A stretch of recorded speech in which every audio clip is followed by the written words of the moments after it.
Palagi mong naririnig, mahalaga ang tiwala. Pero paano ka magtitiwala kung ang mga salita at kilos ng tao ay magkasalungat? Ito ang mundo ng non-verbal communication. Isang lihim na lengguwahe na hindi itinuturo sa eskwelahan. At karamihan sa atin ay hindi marunong nito. Pero may mga taong tila may superpower. Nababasa nila ang bawat silid, bawat tao, bawat pag-aalinlangan na hindi man lang sinasabi. Hindi ito mahika. Ito ay mataas na emotional at analytical intelligence na gumagana. Ang utak na may mataas na talino ay hindi lang nakakarinig ng mga salita. Pinoproseso nito ang libu-libong microsignals bawat segundo. Ang pagbabago ng tono, ang bilis ng paghinga, ang direksyon ng tingin. Kaya, ano ba ang mga senyalis na ito na nakikita lang ng iilan? Alamin natin. Unang senyales, micro-expressions. Ito ay mga napakabilis at hindi sinasadyang ekspresyon ng mukha na tumatagal lang ng 1/25th of a second.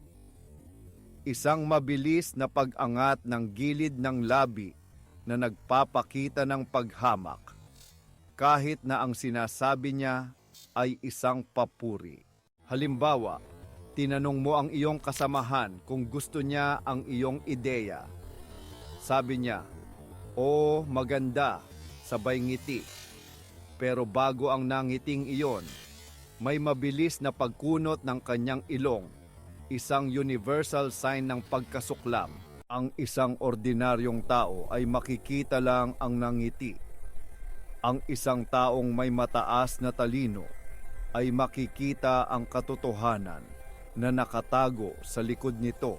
Ito ay dahil ang kanilang utak ay sanay sa paghahanap ng mga incongruence, mga hindi pagkakatugma sa pattern. Pangalawang senyales, ang pag-atras o paglayo.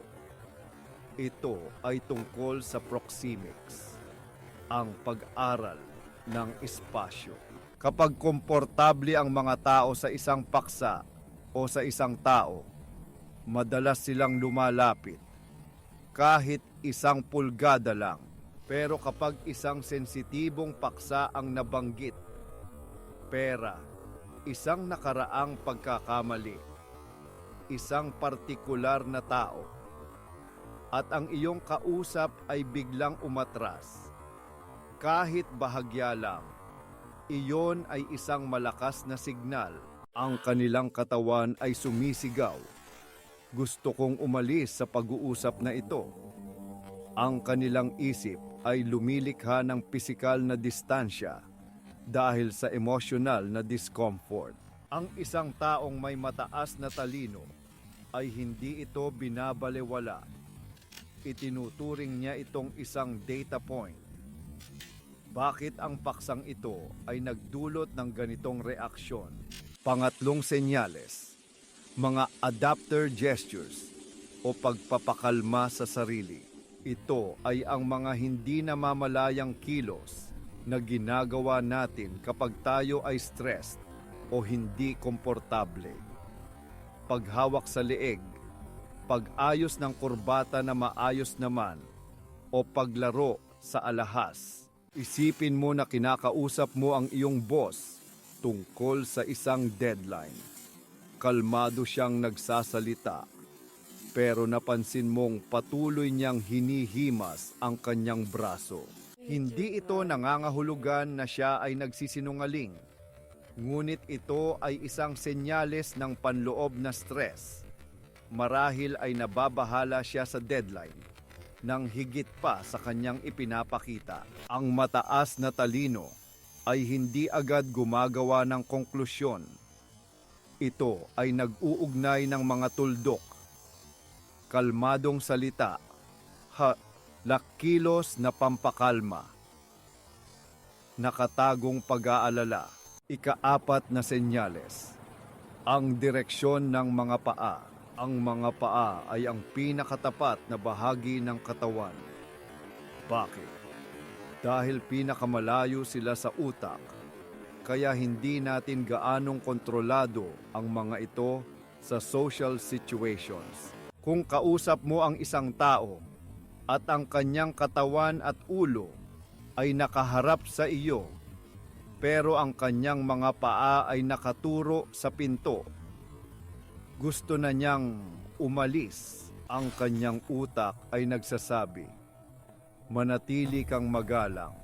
Ngunit ang kanyang limbic system, ang primal na bahagi ng utak, ay naghahanda na para sa pag-alis. Ang isang taong may mataas na talino ay nakikita ito at binabasa bilang, okay, kailangan ko nang tapusin ang usapang ito o baguhin ang paksa para makuha ulit ang interes niya.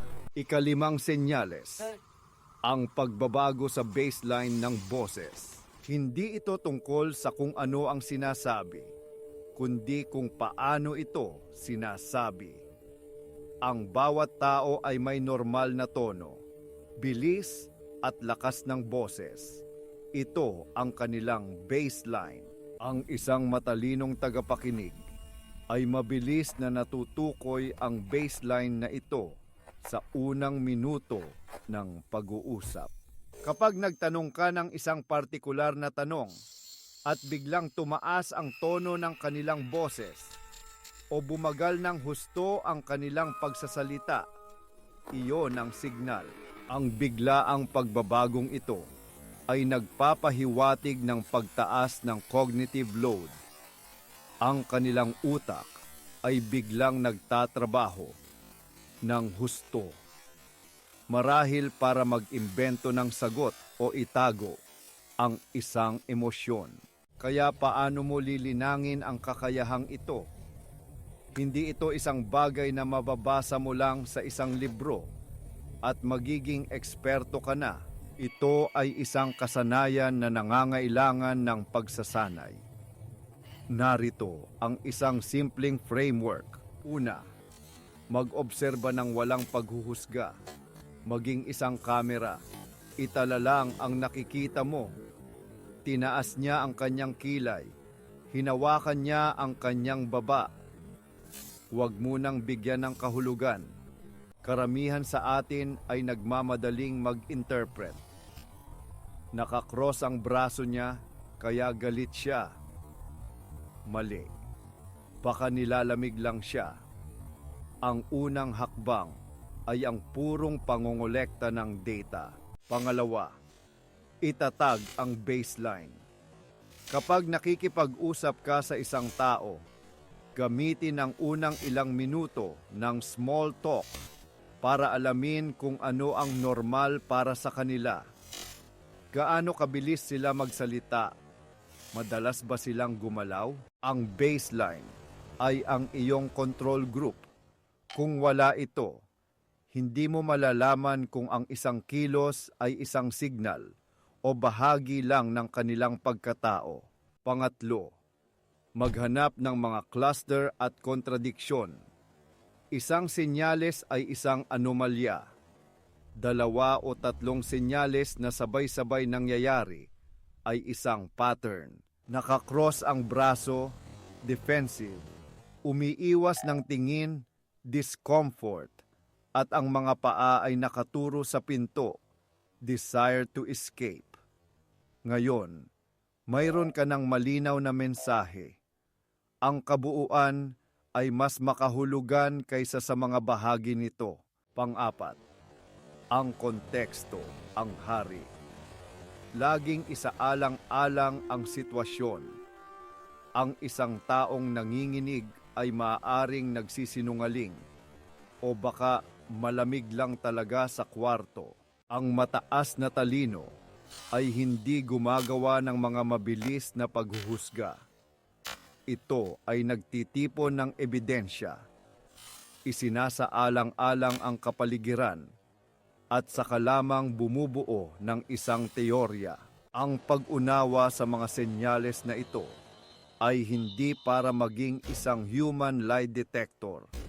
Hindi ito tungkol sa paghahanap ng mga pagkakamali ng iba. Ito ay tungkol sa mas malalim na pag-unawa. Tungkol sa pagdinig sa kung ano ang hindi sinasabi. Tungkol sa pag-aalok ng suporta kapag nakikita mong may stress ang isang tao. Kahit na sinasabi nilang, okay lang ako. Ito ay isang tool para sa empathy, hindi para sa interogasyon. Isang paraan para mas mapabuti ang iyong mga relasyon, hindi para manalo sa mga argumento. Ang iyong utak ay isang napakalakas na pattern recognition machine. Sanayin mo ito, pakanin mo ito ng tamang data, at magugulat ka sa mundong magbubukas sa iyo. Isang mundong mas tapat, mas malinaw, at mas konektado.